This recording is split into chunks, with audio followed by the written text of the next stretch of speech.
Boa noite a todos. Boa noite. Sejam todos muito bem-vindos. Vamos agradecer aí a Jesus, a espiritualidade amiga, essa bendita oportunidade, né, de a gente ter alguns minutos aí para fazer uma reflexão sobre os ensinamentos de Jesus à luz da doutrina espírita. Hoje nós vamos dar sequência aí no estudo do Evangelho segundo o Espiritismo, o capítulo 5, Bem-aventurados os aflitos. Hoje no item 26, Provas voluntárias, o verdadeiro cilício. Antes da gente entrar propriamente no texto, vale a gente lembrar o que é um cilício, né? Cilícios são objetos que são utilizados para martirizar o corpo, para fustigar o corpo, né? Isso é utilizado já há muito tempo e os mais conhecidos são tipo um bracelete de couro ou de metal, onde a parte interna tem alguns pinos de metal que vão fazer, às vezes, de espinhos para ficar ali penetrando na carne, né? Existe também uma vestimenta que é feita com um pelo bem rudimentar, costuma causar muito incômodo na pele, que era bastante usado também. Para que isso?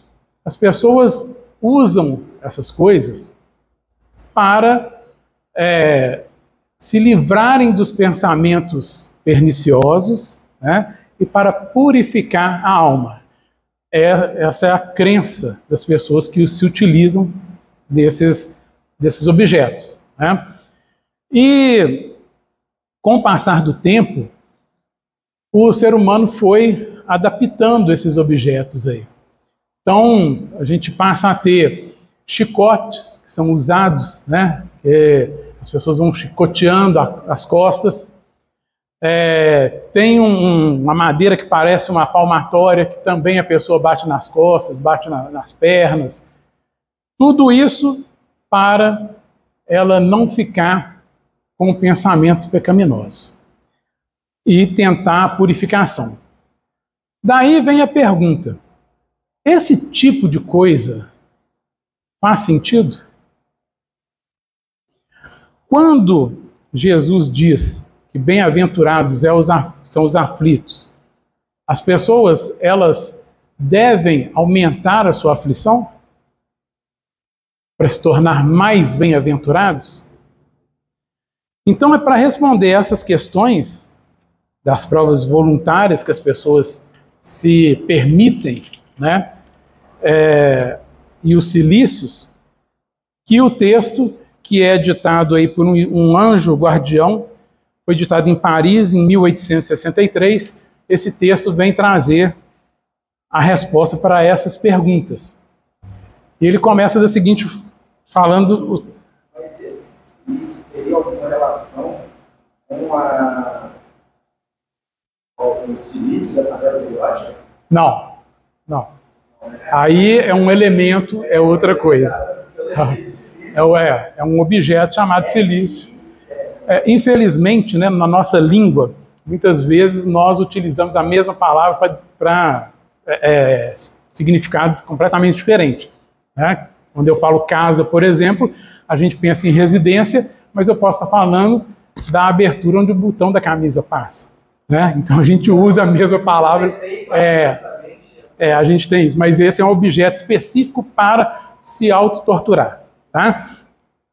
Então, esse anjo guardião vai dizer o seguinte: perguntais se é lícito ao homem abrandar suas próprias provas. Esta questão equivale à outra. É lícito aquele que se afoga cuidar de salvar-se? Aquele em quem um espinho entrou, retirá-lo? Ao que está doente, chamar o médico? As provas têm por fim exercitar a inteligência tanto quanto a paciência e a resignação. pode dar-se que um homem nasça em posição uma posição penosa e difícil, precisamente para se ver obrigado a procurar meios de vencer as dificuldades. O mérito consiste em sofrer, sem murmurar, as consequências dos males que lhe sejam possíveis evitar, em perseverar na luta, em se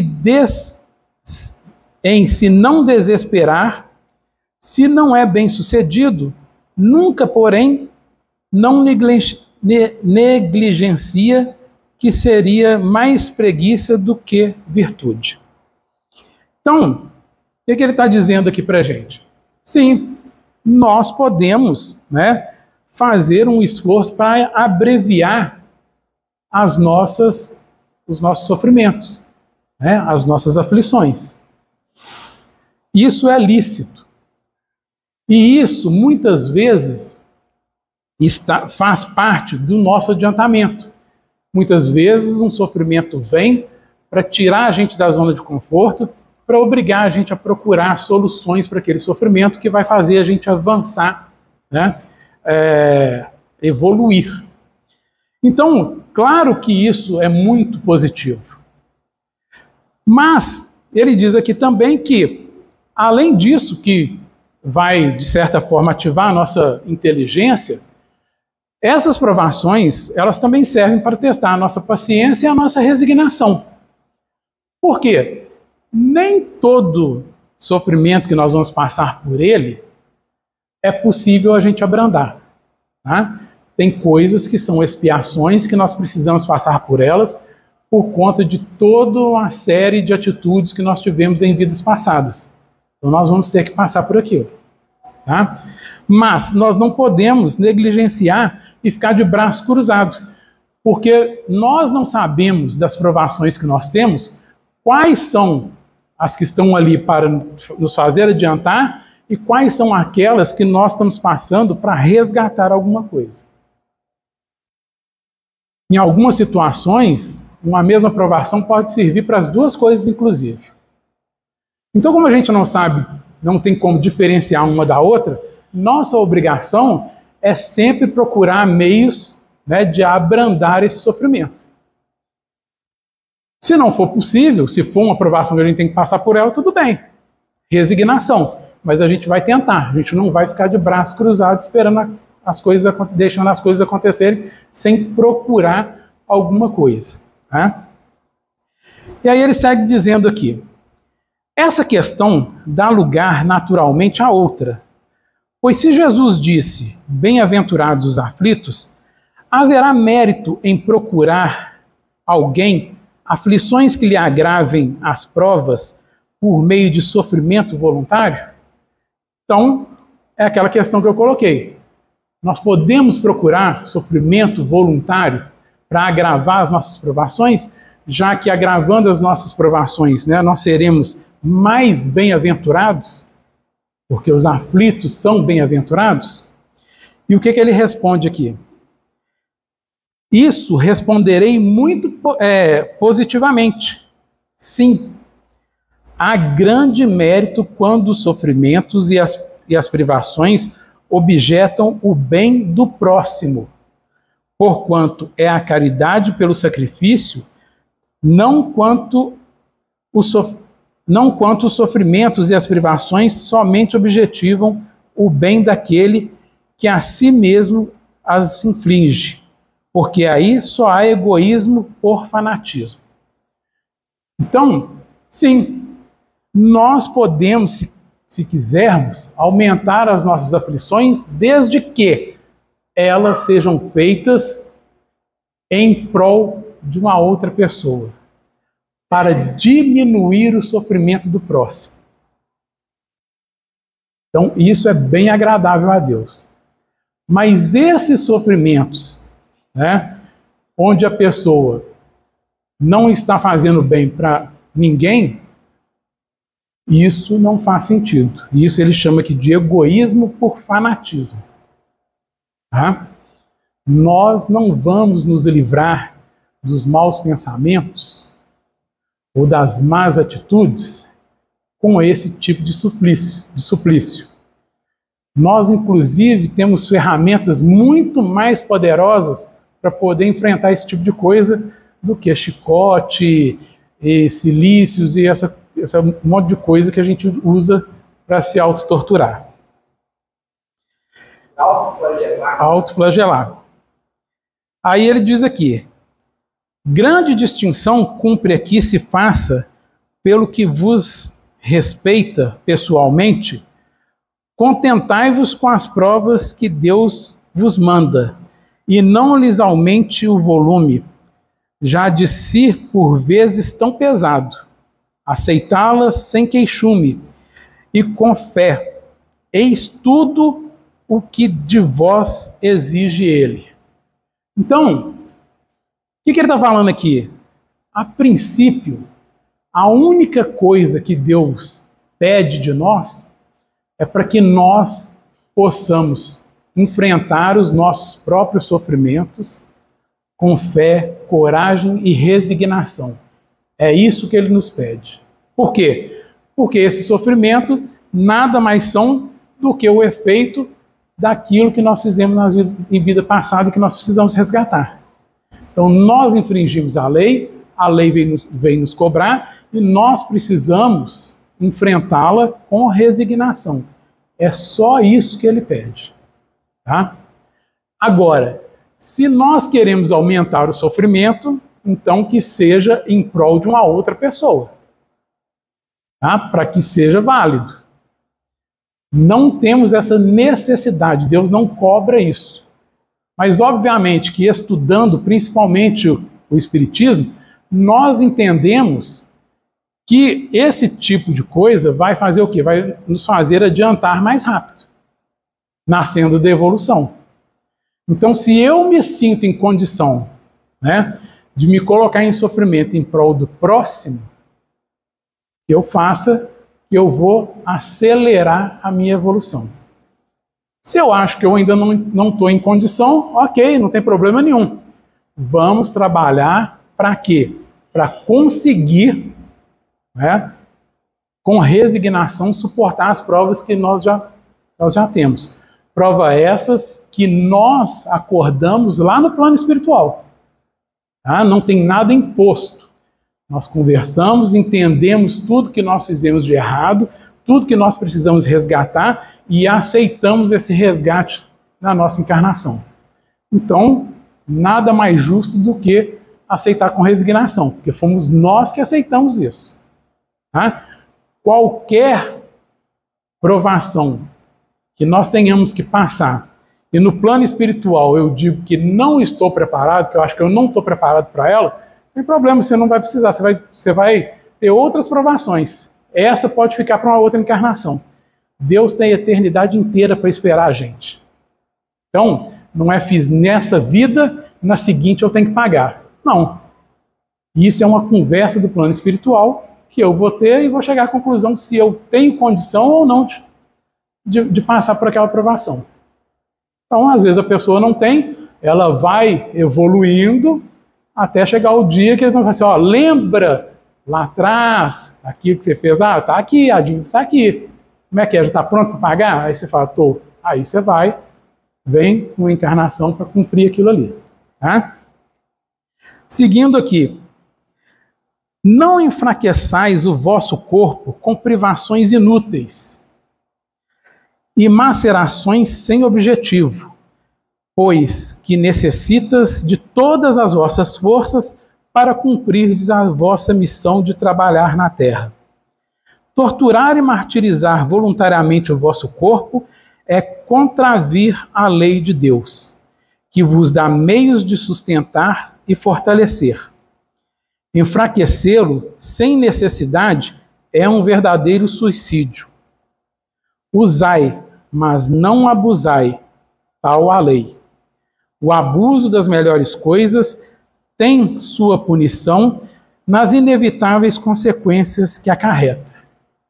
Então, aqui ele deixa claro, esse tipo de martírio que as pessoas usam, né, não tem nenhum agrado a Deus. Muito antes, pelo contrário.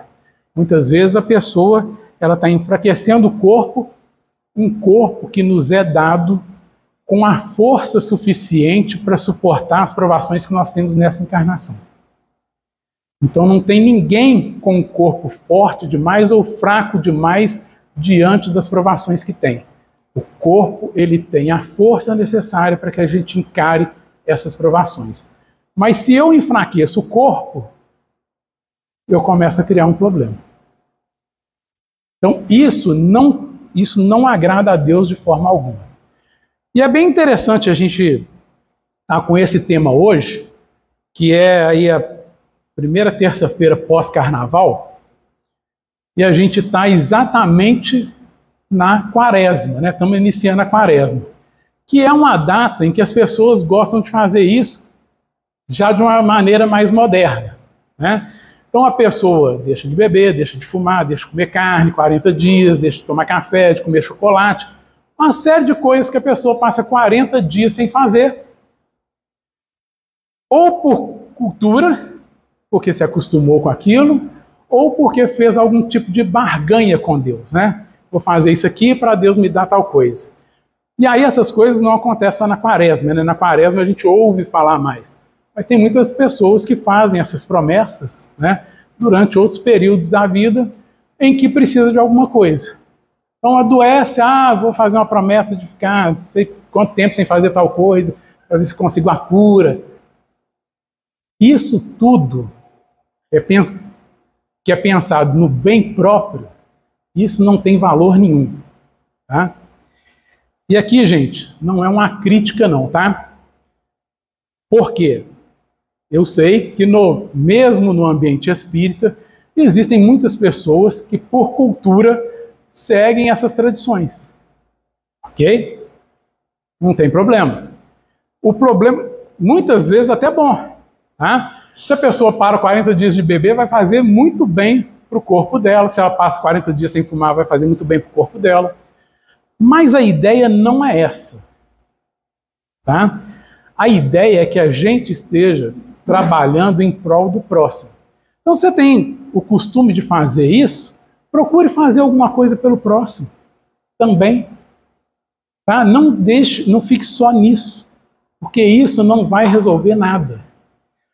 E até essas questões que fazem mal ao nosso corpo, né, que é o caso do cigarro, das drogas, das bebidas, isso para Deus não faz nenhum sentido.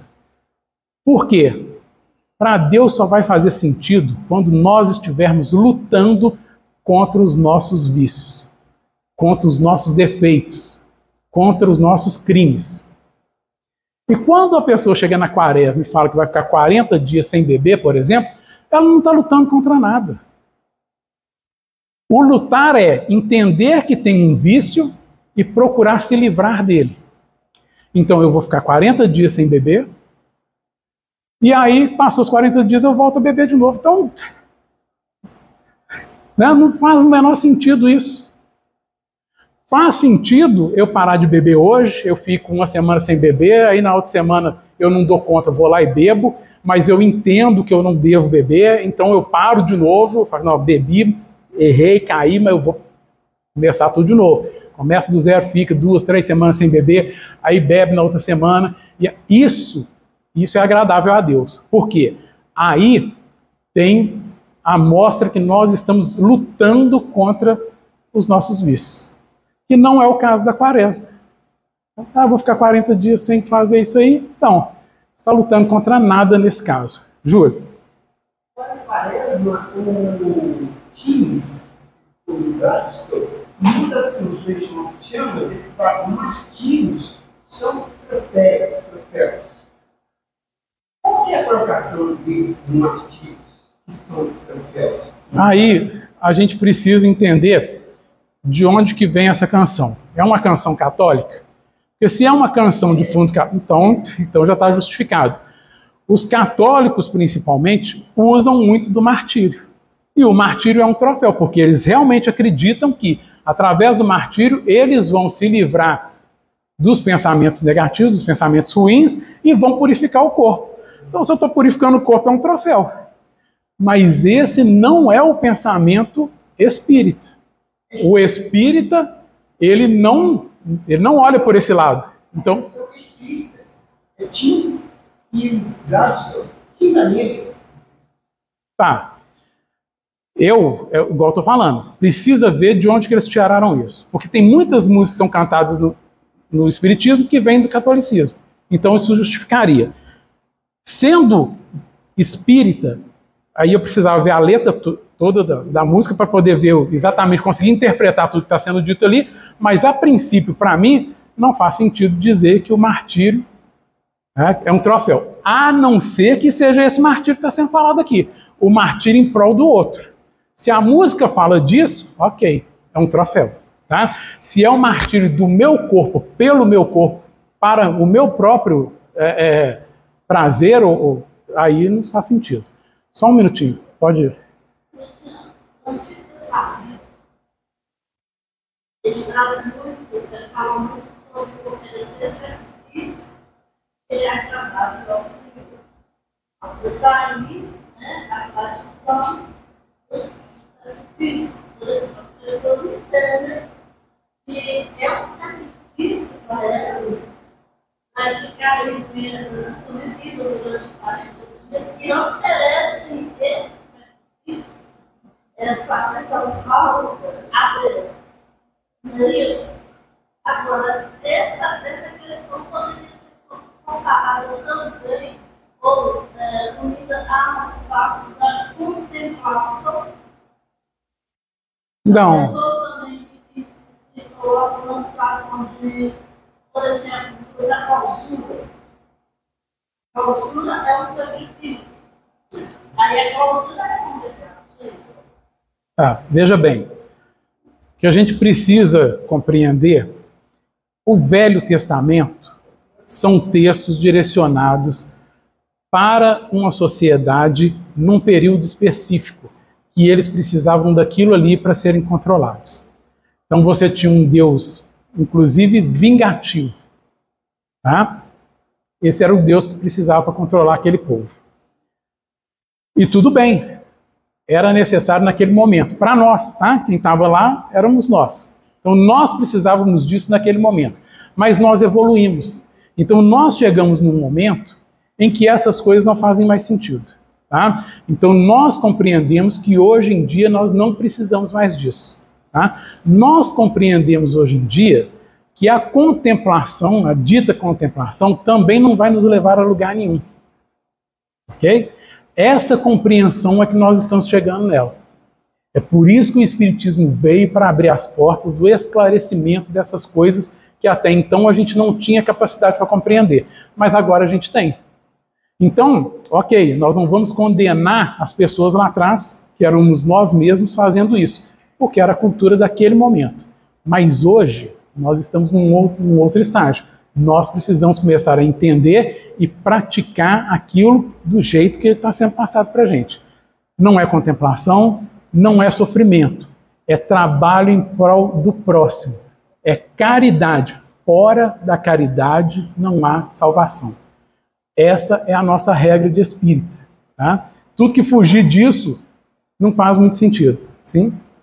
Falar, por exemplo, de atitudes que não sejam saudáveis, né?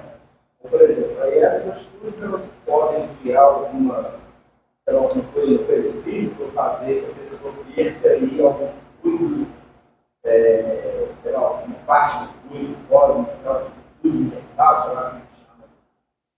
É para que a pessoa se reestabilize, para que ela volte a ter detox, sei lá, ela tem outra frequência.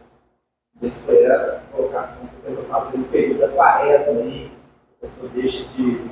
Mas o pessoal não é quaresma, assim, na vida, depois todas essas agressões do espírito, essa riqueza e essas, sei lá, essas digitais que ficaram lá, essas perispíritos, como seria? Então, basicamente, essa a resignação, a os égos que aceleram a evolução, igual a resignação. Quando nós, de alguma forma, atingimos o perispírito com as nossas atitudes, com os nossos atos, com os nossos vícios, tá? Não são 40 dias que vão recuperar, né? Então, assim, é por isso que eu estou frisando para vocês aqui que a quaresma ela é cultural, tá? Ela não faz nenhum sentido se ela não tiver por dentro, por trás, o intuito de refazer aquilo que eu estava fazendo de errado. Então eu quero vencer um vício. Eu posso começar a vencer o vício na quaresma, tá? Começou a quaresma, eu vou começar a brigar para vencer o meu vício, ok? Mas acabou a quaresma, eu tenho que continuar nessa briga. Não é o que as pessoas fazem, tá? Então, eu fumo, eu vou largar o cigarro, vou aproveitar o começo da quaresma para largar o cigarro. Mas eu não vou ficar 40 dias. A minha briga é para o resto da vida. Porque quanto mais tempo eu ficar afastado do cigarro, mais eu consigo reconstituir o corpo físico primeiro, né, que é o primeiro a ser afetado com essas coisas, e depois o reflexo dessa recuperação vai vir no perispírito. Tá? Algumas lesões no perispírito, a pessoa para recuperar, ela vai precisar de uma outra encarnação. Isso vai depender do tipo de lesão que é feita, tá? Do tempo que você ficou agredindo o perispírito, o tempo que você parou, entendeu que aquilo não era mais para ser feito, que você teve de vida, tá? Para poder não fazer mais. Então, a pessoa é um viciado em álcool, então ela bebe. Ela bebeu durante 30 anos, mas ela vai viver durante 90 anos. Então, ela ficou 60 anos sem beber. Então, se ela tem atitudes positivas, se ela está fazendo bem para o próximo, ela pode começar a recuperar o seu perispírito nessa mesma encarnação. Mas se a pessoa bebeu 40 anos e só vai viver 50, em 10 anos não vai dar para recuperar, ela vai ter que ir fazendo outra encarnação. Bem para o próximo seria, então, algo que poderia propiciar essa limpeza perispiritual. Sim, sim. Lógico que quando nós estamos falando de reencarnação, você vai trazer os problemas criados por aquele vício que você teve. Então a pessoa pode não beber numa encarnação e ter cirrose. De onde que veio a cirrose? Cirrose veio do mau uso que ela fez do corpo na encarnação passada. Tá? E que aí está marcado no perispírito e vai se manifestar no corpo. Tá? Então é esse tipo de situação. Seguindo aqui, gente.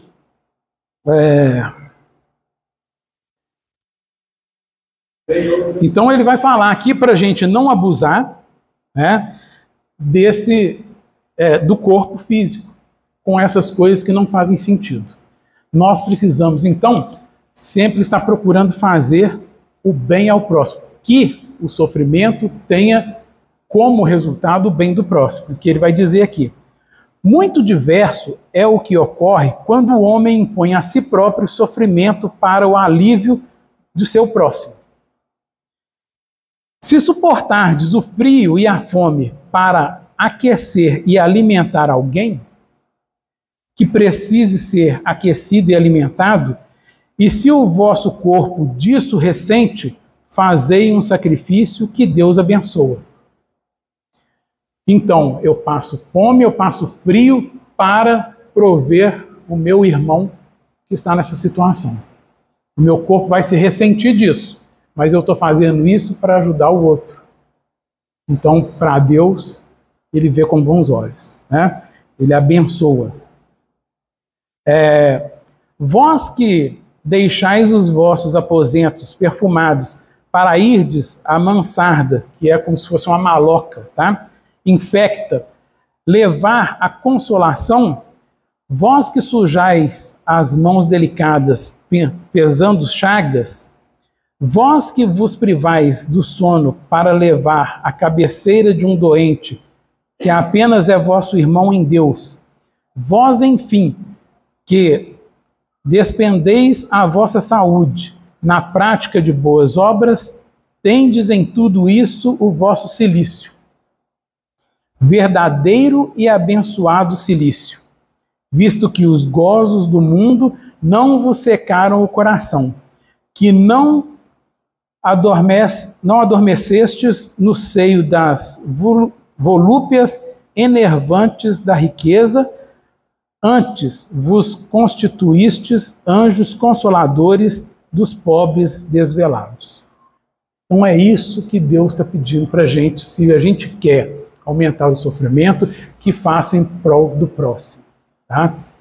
As nossas armas que eu disse, que nós temos para vencer maus pensamentos, para vencer vontades do corpo que não são condizentes com as nossas crenças, se chama oração. Não é suplício. Não é infligir tortura ao corpo. É oração. Veio um pensamento que não é condizente com o que eu estou estudando, com a doutrina que eu sigo, com os ensinamentos de Cristo, eu vou fazer oração, pedindo para que a espiritualidade possa me ajudar a tirar esses pensamentos e me trazer bons pensamentos na cabeça. Me deu vontade de fazer alguma coisa que eu não devo fazer? Oração. Pedindo aos nossos anjos da guarda, os amigos espirituais, que possam tirar essa vontade, ajudar a vencer essa vontade e nos colocar a vontade de fazer coisas boas em prol do próximo. Nada de chicote, de silício, nada disso vai tirar esses pensamentos. Tá? Muitas vezes vai aumentar, porque o que é que está me trazendo esse sofrimento? São esse tipo de pensamento que eu estou tendo. Então você vai sempre lembrar do pensamento porque você está tendo um sofrimento por conta daquilo. E a ideia é se livrar dos pensamentos ruins. Tá? E esse tipo de sofrimento não vai purificar o espírito de ninguém. Tá? A purificação, ela vem através da obra. É isso que ele está dizendo aqui. Obra em prol do próximo. Então é nisso que nós devemos nos dedicar. Gente, isso, coisas pequenas, tá? Coisas bem pequenas.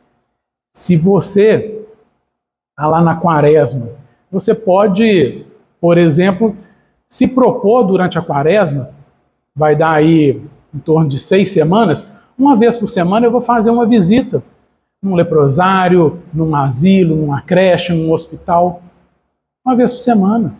Tá? Eu vou me preparar, vou juntar um dinheirinho aí, todos os dias, durante 40 dias, eu vou dar R$5 para uma pessoa que estiver necessitada na rua. É um bem material? É um bem material. Mas é muito mais valioso do que você infringir sofrimento ao seu próprio corpo, que não tem valor nenhum. Tá? Eu estou dentro do ônibus, tem uma pessoa com uma sacola, com uma mochila pesada. Eu vou pedir para carregar. Só isso. Já é muito. Você já fez muito mais do que você ficar em casa chicotando o corpo. Você ser educado com as pessoas que chegam perto de você já é muito mais do que você ficar torturando o corpo. Então, muitas vezes, quando a gente fala essas coisas, as pessoas pensam assim, nossa, o sacrifício que eu tenho que fazer, né? Vou ter que ficar sem comer, tudo que tiver de comida, eu vou dar para os necessitados e tal, vou ficar tantos dias sem comer. Não, gente, às vezes as coisas são pequenas, aparecem no nosso dia a dia e a gente não percebe.